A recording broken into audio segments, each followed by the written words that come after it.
Oi gente, tudo bem? Meu nome é Priscila Matos Residente e estou engajada nesse projeto maravilhoso que é SME Dou uma Aula.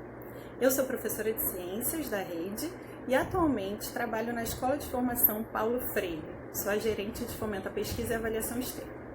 É uma dúvida muito frequente na cabecinha dos alunos se os vírus são ou não seres vivos. Então hoje a gente vai conversar sobre isso.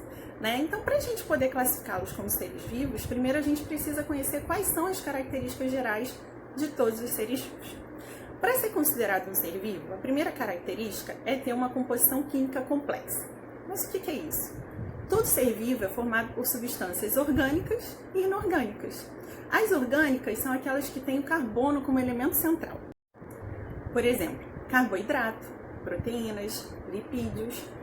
Mas as substâncias inorgânicas são aquelas como a água e os sais minerais. A segunda característica geral de todos os seres vivos é que eles têm um alto grau de organização. E o que caracteriza esse alto grau de organização? É a presença da estrutura que é a unidade básica da vida, as células. Então, para ser considerado um ser vivo, é preciso ter pelo menos uma célula. Quando eles têm uma célula, a gente chama-os de unicelulares. Quando um ser vivo tem mais de uma célula, a gente pode chamá-los de pluricelulares.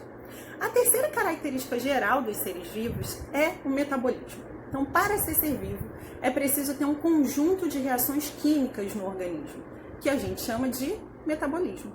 O metabolismo ele pode ser subdividido em reações de anabolismo, que são as reações de construção da matéria, como, por exemplo, a fotossíntese, e reações de catabolismo, que são reações de quebra da matéria com liberação de energia, por exemplo, a respiração celular. A quarta característica geral de todos os seres vivos é a capacidade de nutrição e crescimento. Então, nutrição, o ato de conseguir obter os nutrientes, o fornecimento de energia. Então, por exemplo, nós temos seres vivos que são autótrofos, que são aqueles que fabricam o próprio alimento, como, por exemplo, os vegetais, mas temos também os organismos heterótrofos, como nós, que somos onívoros, então nós nos alimentamos tanto de alimentos de origem animal quanto alimentos de origem vegetal. Mas o fato é que todos nós conseguimos os nutrientes e a energia, que é vital para a nossa sobrevivência. E esses nutrientes, eles vão servir como matéria-prima para a gente investir em crescimento. E não pensando em crescimento só como ganho de estatura, mas sim o crescimento como aumento do tamanho da célula ou aumento do número de células. A quinta característica é a capacidade de reação e movimento. Então, todos os seres vivos, eles são capazes de reagir aos estímulos ambientais. Então, por exemplo, se eu desse um sustinho em vocês agora, provavelmente vocês iam ter uma reação bem complexa, que seria de proteção. Então, fechar os olhinhos, etc.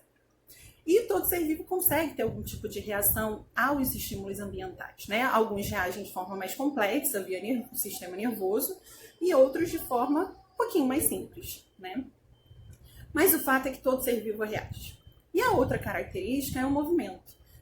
Percebam que o movimento não é sinônimo de deslocamento. Nem todo ser vivo consegue se deslocar no espaço. Então, deslocar, mudar de posição. É o delta S da física.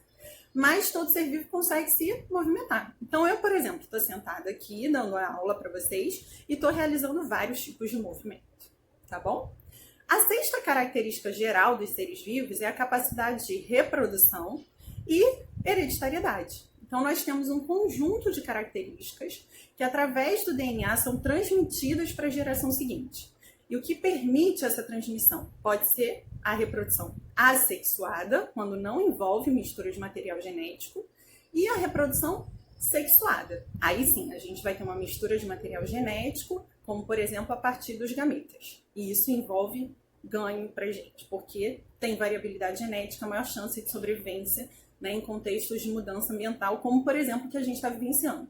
Então, o coronavírus está aí e a gente está vendo um intenso mecanismo de seleção. Nem todo mundo reage da mesma forma. Alguns já são naturalmente mais resistentes a esse vírus, outros menos, são mais sensíveis e, infelizmente, estão morrendo. Mas isso aumenta a chance da nossa espécie poder sobreviver a essa situação tão conturbada. A última característica geral é a evolução.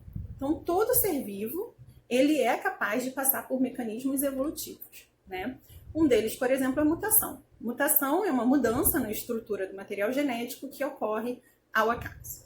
Bom, Então vamos responder a nossa pergunta? Se os vírus são ou não considerados seres vivos? Não há um consenso na ciência, a verdade é essa.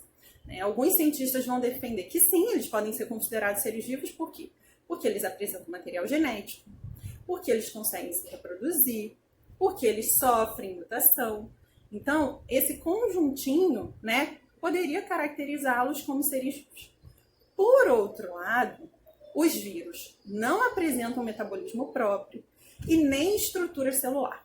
Então, dessa forma, não há um consenso. O que a gente sabe é que os vírus são parasitas intracelulares obrigatórios. Ou seja, eles vão ter que explorar o metabolismo de alguma célula hospedeira. Então, eles exploram essa célula, colocam essa célula para reproduzi-los e, a partir dali, eles destroem essa célula e vão invadir novas células. Tá bom? Espero que vocês tenham gostado dessa aula sobre as características gerais de seres vivos. Um beijo e até a próxima!